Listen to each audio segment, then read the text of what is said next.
Welcome to the Contractor Success Forum. Today we are discussing 6 action items to prepare your construction company for sale. Because on the Contractor Success Forum, we discuss financial strategies for running a more profitable, successful construction business. And on our show, in one corner, we have Stephen Brown with McDaniel Whitley Bonding and Insurance Agency. And in the other corner, we have Wade Carpenter, Carpenter and Company CPAs. And in this corner, we have Rob Williams with Iron Gate Entrepreneurial Support Systems.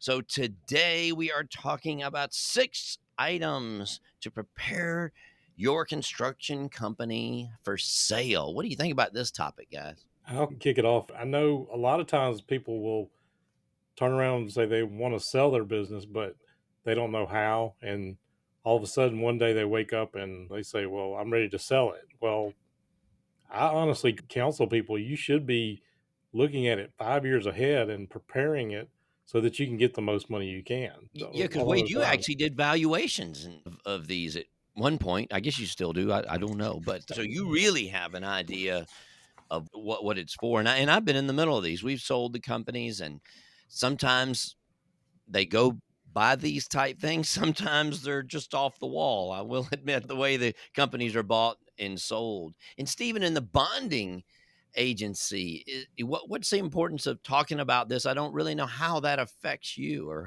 what you see. Well, it does because by the time you get your company ready to sell, it's just exactly what a bonding company wants to see to bond you. Everything is in place that helps you get bonding. So whether you sell it or not, getting your company ready for sale helps in your bonding. Yeah. And I've seen that. I've seen people talk about selling their companies, and most of these companies can't sell for different reasons, which we'll talk about 6 of these action steps, but it's so important. And then if you wait till the last minute, it's too late. Or if you wait too late to sell when things have declining, that's not on my list, but the timing of it, is also kind of important. Don't wait till you're just about retired and you've whittled your company down. You're Right. not going to do that either. So The road of life is paved by flat squirrels who were indecisive. Okay.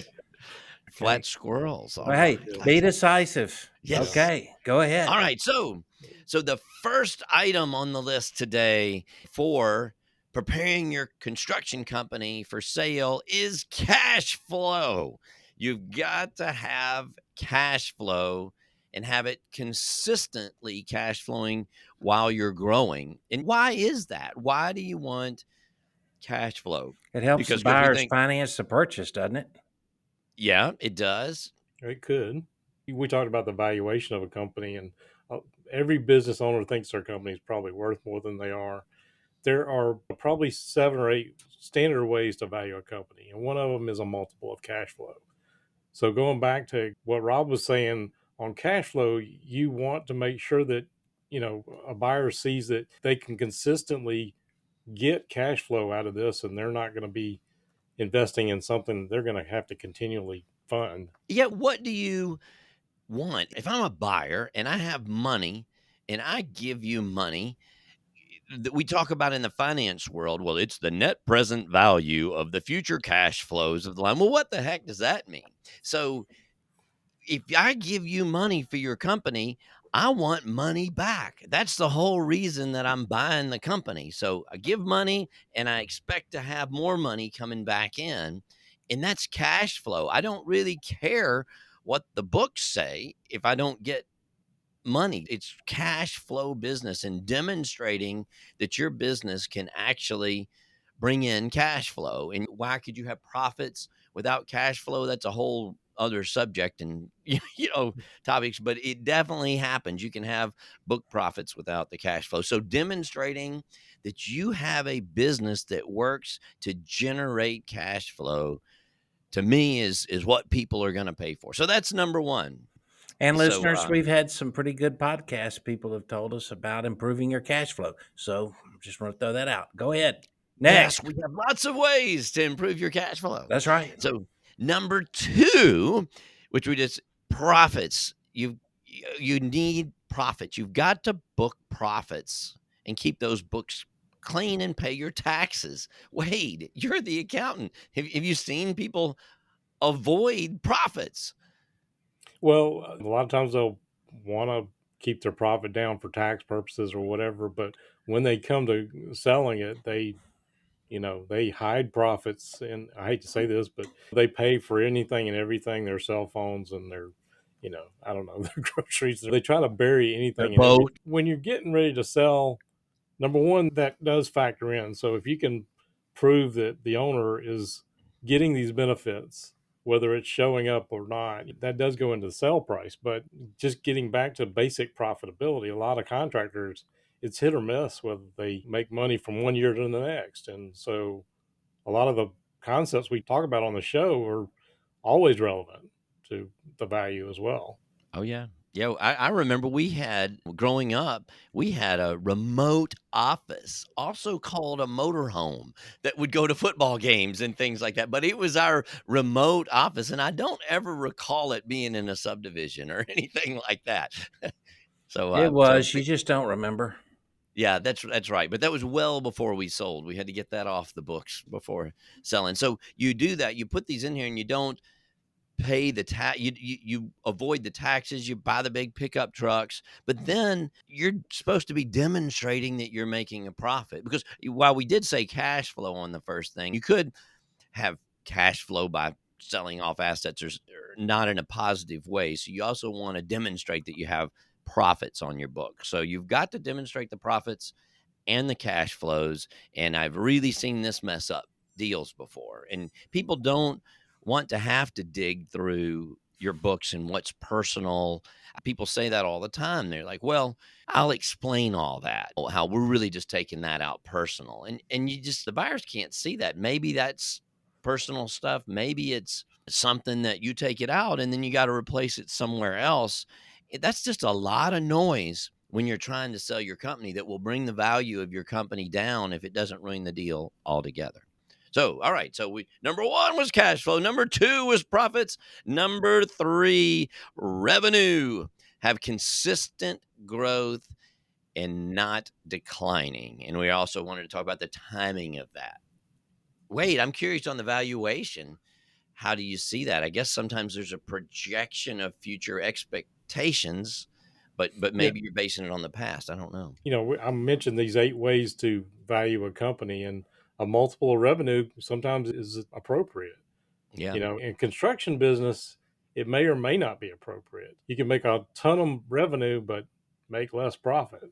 hmm I So, know when we sold our company, the revenue and the growth path was a huge factor in that. We had been stuck at about 350 houses, and then we built the factory, so we were doubling our volume. We were on a extreme growth projection, and one guy paid us double what the other guy was projecting because he saw our growth path. And so it's really the value of the company is technically the present value of the future net payroll. So they really want to know what the future is, not what the past, but the past demonstrates what the future is. And so in the stock market, I know the stocks, they're based not just on their current earnings, it's the current earnings plus the projected growth. And that's what we're seeing these high values, because they're seeing so much growth in the future. So that's what people are buying. They're buying a growing company, and that's what you want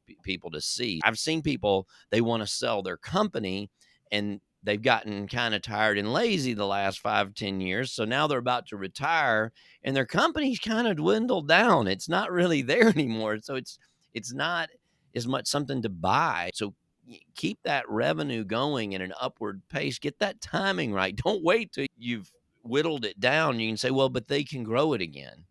Well, that's going to drastically affect your value, wouldn't it, Wade? Or well, it absolutely could if you're on a definite growth path. But I also see a lot of contractors that, they are steady and they're showing profit. yeah. But in an industry like a home building or something like that, it definitely, if somebody's looking to acquire, I've seen that as well. So it can Well, play into it. that's a Absolutely. great point. You don't want to have the revenue growth over the profit or the cash flow. The cash flow and the profit are more, because you can certainly grow right out of your cash flow into debt and bankruptcy. So you don't want to be growing too fast. You want that steady growth, demonstrating that you can make a profit while you're in growth mode. And if you can do that, boy, that's really valuable. That's what we see. It's really hard to do on working in those cash drivers to demonstrate growth while you're growing, as opposed to a company that's stable that may not be able to grow and maintain the cash flow. So if you've got your payables and receivables and whatever else in balance, demonstrating that you can make profits and cash flow while you're growing, that's a really big beneficiary. That I've seen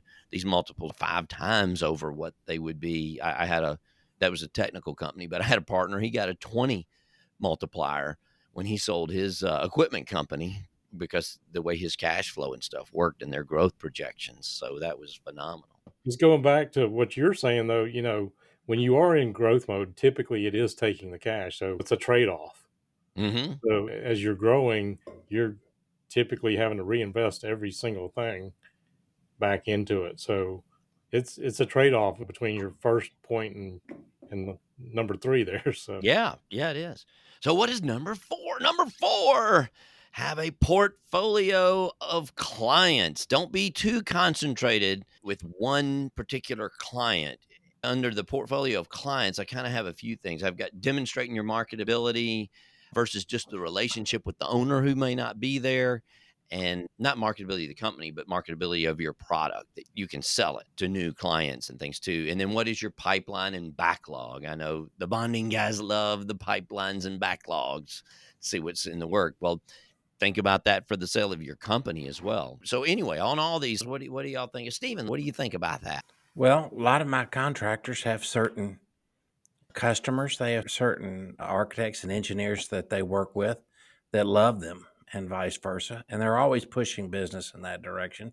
I've got clients that are devotedly end up building entire school systems and hospitals. I have contractors that are constantly bidding their type of work. So you would say, well, how do you value a company that hasn't gotten a bid yet? Well, you get it based on the upcoming projects that are available and the existing customer base you have. You did just make me think of a good point, because concentrating with one customer, well, that might be bad. Just say like Walmart's always the example. Walmart can put people out, or here in Memphis, and FedEx can put people out. I hired a manager who had a 10-year company. He built all the rollers and stuff, the things for, and I mean, overnight, boom, new contract. His whole factory was out of business, and he was Mhm. hanging his sign out for a job because he had one client. But that doesn't mean you don't focus and specialize in an area, because you can have multiple clients in something that you're hitting your sweet spot. That's right. yeah, I see it too. Exactly what you're saying, that somebody maybe does retail build outs and things like that for Walmart or something like that. And it definitely, if you can have recurring customers, it doesn't always happen in construction. Say Yeah. like the utility guys or whatever, they do bid work for a county government or something like that. That's tough Mhm. to say you got recurring revenue when Yeah. everything's out there for bid. I Yeah, don't have recurring revenue is good though, right? it Yeah, is, so and just as long as it's not just one customer and then that's all you have. Well, you also show the niche that you have in that bidding. You've done those projects before, and as inevitable, you're going to get them in the future. You have a track record of doing that type of work and making a profit, and that's an important way to evaluate your Mhm. revenues going forward.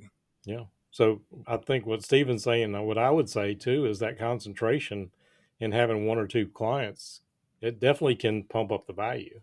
But you can As pump up opposed if to, you're specialized, but it can also, if you've only got one client, that's a real risk factor of losing that one client. Because you know what, I've seen some factors in some of the coaching, they'll say don't have over 60%, or somebody say 40%, somebody say 80%, different numbers as one client, because that gets kind of Well, scary. well, another argument would be that if you had a client like Walmart or U.S. Federal government, a certain military base or something, whatever it is, you figured out how to do business with them, and a lot of other people can't. Hmm. Oh no, no, they say you don't want to do business with. Well, the profits can be good and they can be quick, and they can fill in a lot of extra work that you need in Yeah. between bids. So there's ups and downs about that concentration. So there's positive, but it's something to be aware of. So let's say, what are we talking about with that portfolio of clients? The demonstrated marketability of your product, your company versus that relationship with the owner. One concern with a lot of these companies, and I've seen this most of the time, what happens when the owner leaves? Is that business still going to be there? And I've seen it happen where they did buy it and that owner left and those clients didn't want to do business with the new owners. So the value of the company was in the tank. Mhm. So demonstrating that you've got a marketing process that, or like say bidding system, something like that, that you can go out there and get new customers. You've got a formula that you can continue to do this even when that business owner is not there. Or maybe when you lose one client, you can go get more and keep your business full. And then that pipeline and backlog. I think just like you would value that with the bonding, I've seen that in the valuations of these companies. I've actually seen them trying to value the company just by buying. They're pretty much just buying the backlog product and they're not really buying. They're trying to buy the company just for those jobs. I've seen that, which it ought to have more worth than that, but I've actually seen that happen. So, like, we got 2 or 3 years worth of work. We're projecting this profit, and that was almost the sales price. So, demonstrating that backlog. So, if your backlog went from 2 years worth of jobs down to 2 months, it's going to be a lot harder to sell your company. All right. So, accurate books. Wade, All what does right. that What do you have? want me to do? Preach here? Yes, preach, brother, preach it. I counsel a lot of people start at least 5 years before you're ready to sell. I've worked through due diligence on both sides of it, whether I'm buying and selling. And if you've got in-house books, people are not going to trust them. They want, outside CPA to, I mean, you can go buy a tax return, but internal books, a lot of people would not trust them. And so getting even just the lowest prepared level from a CPA can go a long way in seeing if somebody's wanting to come behind somebody and Yeah. they you put some kind of trust in the numbers because otherwise you're going to dig in there and they can the more they dig in the more they're going to find, well, what about this? And I believe it breeds distrust when you don't have those kind of things in place. Well, it does, and you lose your credibility. I think if your books aren't good, then they think, well, maybe the operations are not good, which may not have any relationship to it whatsoever. But I have definitely seen things go down, and we're not just talking about the accuracies of the books. I've seen like the accuracies of the inventory kill a deal. I think there was one deal that I was helping look at, and this was, I don't know, 18 months to 2 years of due diligence. And when they got down to the inventory was so bad that the owner just gut feeling, it wasn't logic. He just said, I just don't feel good about the whole thing anymore. I don't care if they fix the inventory. I'm out. I'm just done. So there's those little things that can be psychological about it. There's Also those going to, things listed in the expense items, Wade, that oh clearly yeah, tip off a potential buyer that you're living vicariously through the company. And they can say, well, I'll just discount that and figure that into my price. But then you don't know what else is hidden in there. So you got to kind of clean those books up a little bit, don't you? Absolutely. But then again, those perks, I will call them, that the owner sometimes were taking, that can add to the price. A lot of the business brokers, if you're dealing with some broker, they're going to point out, like, well, he was getting his cell phone. Well, we were paying his, oh thing. yeah. I don't want to go down that road, but there are a lot of things that people run through there that they shouldn't. Yeah. Well, And not I just try to his set cell phone, them. that might actually be legit. But his Well, yeah, daughters cell and his phone's kids one at thing, but college and the kid's yeah, car at college. I didn't want to go down that road. I didn't want to say it, but yeah, we see that all the time. Yeah. We don't want to give our listeners bad ideas. Yeah, okay. That's for Good sure. point there, Steven. Go ahead, Rob. I Yeah. interrupted you. Well, I was throwing in there with accurate books is your assets too. This is kind of a stretch putting it underneath this, but having your equipment, having accurate values on the assets. I know we would have what was on your books, but then we had a separate list of the value of those, not the depreciated book value, because that didn't have much to do at all with how the equipment was and whether it was maintained. So maintain that equipment, which is sort of not really on books, but make sure your equipment is not 10 years deteriorated before you sell it. And that's what I see a lot in these companies. They're like, well, hell, I'm not going to do any maintenance. We're about to sell. Or if they're in a 2-year sale process and they know the company sell, they don't do any maintenance on any of the equipment and the buildings. I've seen this happen for those 2 years. So make sure you're keeping those assets up and the maintenance, because it's going to come back at the end as you're doing this. So don't And then just what if the quit sale falls maintaining. through and you don't have any equipment that won't run? Well, Yeah, that's right. That's right. And then make sure your accounts payable and your accounts receivable are accurate. Get those receivables. Go ahead and take them off the books. If they're not real, don't let them discover that. That just people think that's a little trick or something. Well, it's going to beef up my value. Well, I think it's going to 10 times diminish your credibility once they start going through all that. So anyway, clean those things up. All right. I know we're trying to move on because the show is getting long. So, number 6, your systems and processes. Have great systems and processes documented so you, as the owner, cannot be there. We talk in our systems about taking an extended vacation for 4 weeks. And if your business runs without you, which a lot of these ones, it actually runs better when you take that 4-week vacation. If you've got good systems and processes, you're not in the way. Do that. Get that strong team. What do you think about that, guys? I think we got some great podcasts out there on systems and processes. Yeah. But it's really big because if the owner is not there, that's the biggest thing. Most of these businesses, especially in construction, do you have some particular skill that is yours when you leave? Does the company, is it gone, or do you have all these skills with your employees? Yeah, I was actually looking at my bookshelf. One of my favorite books was The E-Myth Revisited by Yeah. Michael Gerber. He actually was a contractor. And the idea is, if you got the systems and processes where somebody else can walk in and duplicate what you do, it's going to be worth more than everything that is bottled up in the owner's head when they walk out or they get hit by a bus. That new owner can't reproduce it. So if you got those systems and processes in place, it's definitely worth more. Yeah. And I'm lumping systems and processes in with teams to keep our list short. But don't forget about the licensing. That comes up in our industry. Who has the license? Don't get back to the end. And, the owner doesn't have to have the license. People within the company, especially if you're preparing to sell it, you get them to have the licenses. I know one of my companies, we had different people take different parts of the test. I didn't realize you could even do that. I guess you can still do that. That was 20, 30 years ago. Well, just like tax advice on what you're able to deduct from your company, we don't go there either. Yeah, right.